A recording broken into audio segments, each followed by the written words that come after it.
pour une nouvelle vidéo, donc pas n'importe laquelle puisque c'est ma toute première sur YouTube. Je suis toute nouvelle, c'est la première fois que je fais une vidéo sur YouTube. J'avoue que j'ai beaucoup hésité à me lancer parce que j'étais super stressée et même encore là maintenant, j'espère que ça se sentira pas trop, mais je suis quand même un peu stressée d'être là face à ma caméra. Du coup aujourd'hui ça va être une vidéo tuto de la pose que j'ai là, donc je vous mettrai des petits close-up juste après. Parce que là, ouais non la caméra on voit pas très bien.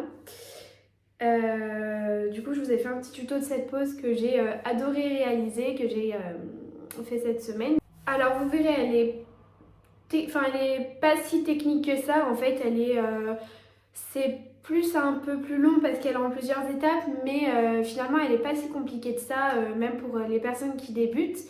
Moi, pour le coup, ça fait 1 an et demi que je fais ce métier-là, et je sais que c'est vraiment pas une pose qui nécessite beaucoup de technicité. Après, forcément, il faut savoir faire une extension chablon, etc. Parce que du coup, c'est une extension chablon, ce ne sont pas des capsules. Moi, personnellement, j'apprécie pas trop les capsules. Après, chacun travaille comme il veut, mais je sais que moi, j'ai plus tendance à travailler le chablon que les capsules. Du coup, ce serait une extension chablon avec une partie incrustation. Vous verrez, mais c'est plutôt simple à réaliser. Moi, du coup, j'ai vu cette pose chez le compte Instagram d'une Russe ou d'une Polonaise, je me souviens plus. Je vous mettrai de toute façon la photo juste ici. Et voilà. En attendant, vous pouvez me suivre sur mon Instagram que je mets également juste ici. C'est là que j'annoncerai sûrement les sorties des prochaines vidéos YouTube parce que j'aimerais bien essayer d'en sortir une tous les dimanches. Mais je sais pas si je vais réussir à être aussi assidue, si je vais arriver à me dégager du temps pour ces vidéos. Et voilà, en attendant, n'hésitez pas à me dire ce que vous en pensez dans les commentaires. Et de toute façon, nous on se retrouve à la fin de la vidéo.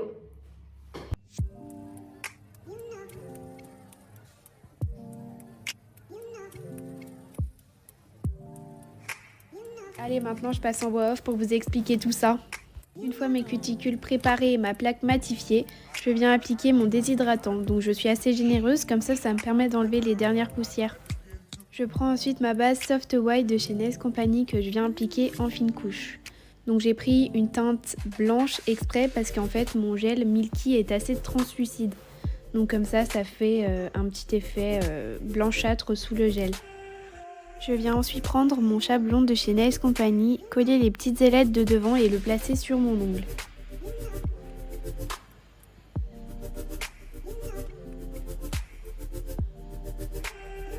Je le pinch pour que j'ai un joli C-curve sur ma ballerine.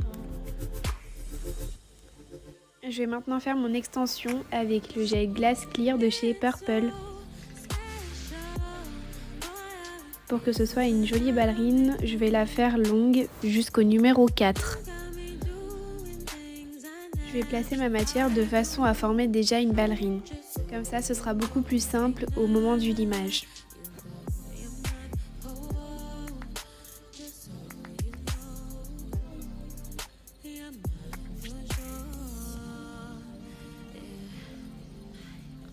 Voilà, donc j'essaie de le regarder de tous les côtés pour voir si je n'ai pas trop de bosses ou de creux.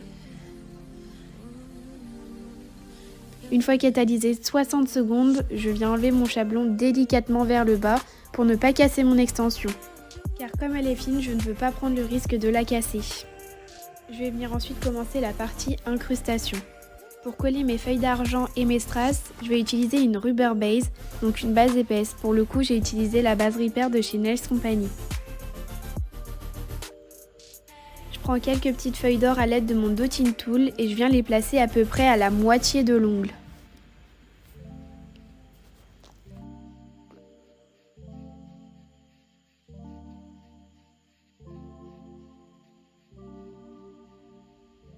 Là j'ai vu que ça avait coulé un peu, donc pas de panique, je viens racler le bord avant de catalyser.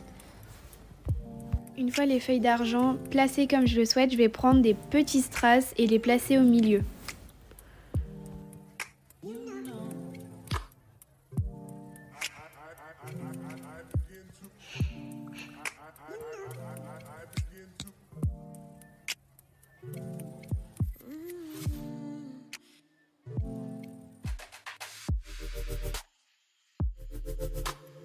Je vais catalyser ensuite 60 secondes.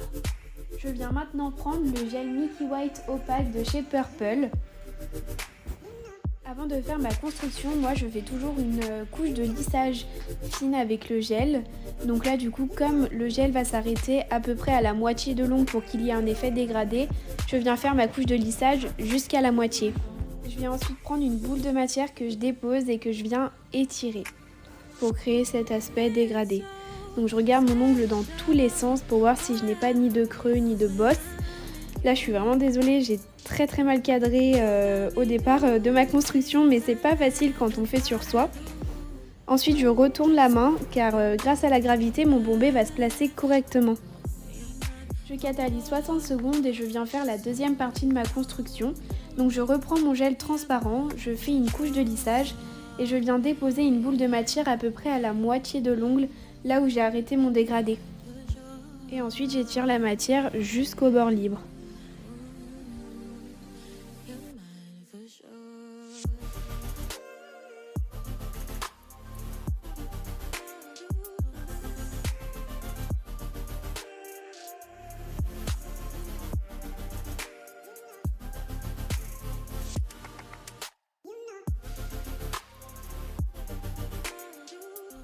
Et comme la première partie, j'hésite pas à retourner mon doigt de temps en temps pour que la matière se place correctement.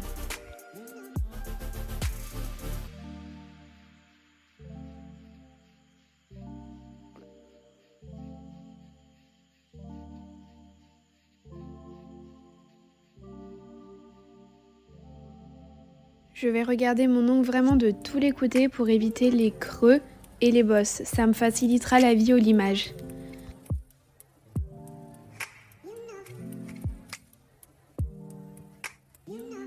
Je viens catalyser ma construction 60 secondes, puis ensuite je viens la dégraisser pour procéder au limage. Donc je vous ai passé cette étape car c'est un peu long. Et ensuite vient le moment du nail art. Donc j'ai vraiment pris exemple sur la photo qui était mon inspiration, j'ai dessiné des flocons différents à chaque doigt.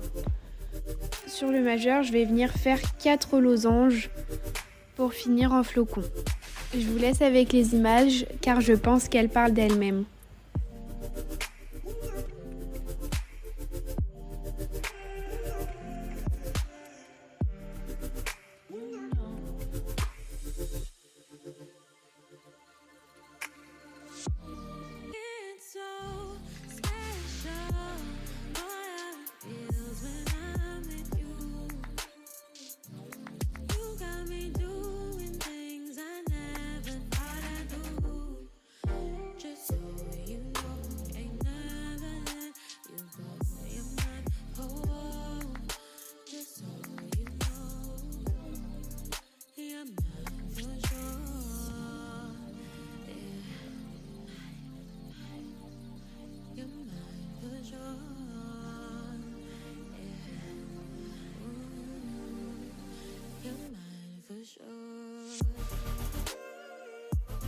Maintenant que les 4 losanges sont faits, je vais venir les catalyser 30 secondes pour bien figer la matière et je viens m'attaquer à des lignes entre chaque losange pour que cela ressemble au mieux à un flocon.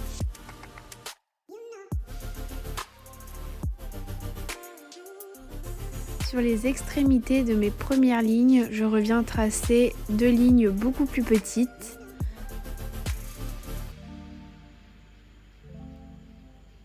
Et ensuite au bout, je rajoute un petit point.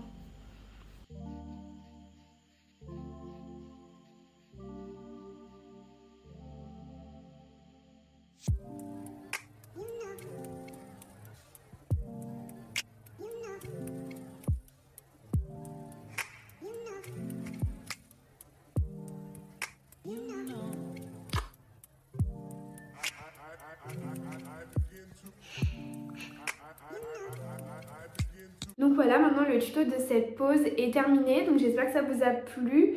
Je suis désolée des fois pour les mauvais cadrages, mais c'est très compliqué de filmer quand on fait sur soi-même. Pour les prochaines fois, je pense que je vais essayer de travailler sur modèle directement, ce sera beaucoup plus simple pour filmer et on y verra beaucoup plus et je pourrai faire des gros plans sans qu'on voit tout mon bras ou que ma main soit complètement à côté du centre, ce sera beaucoup plus simple.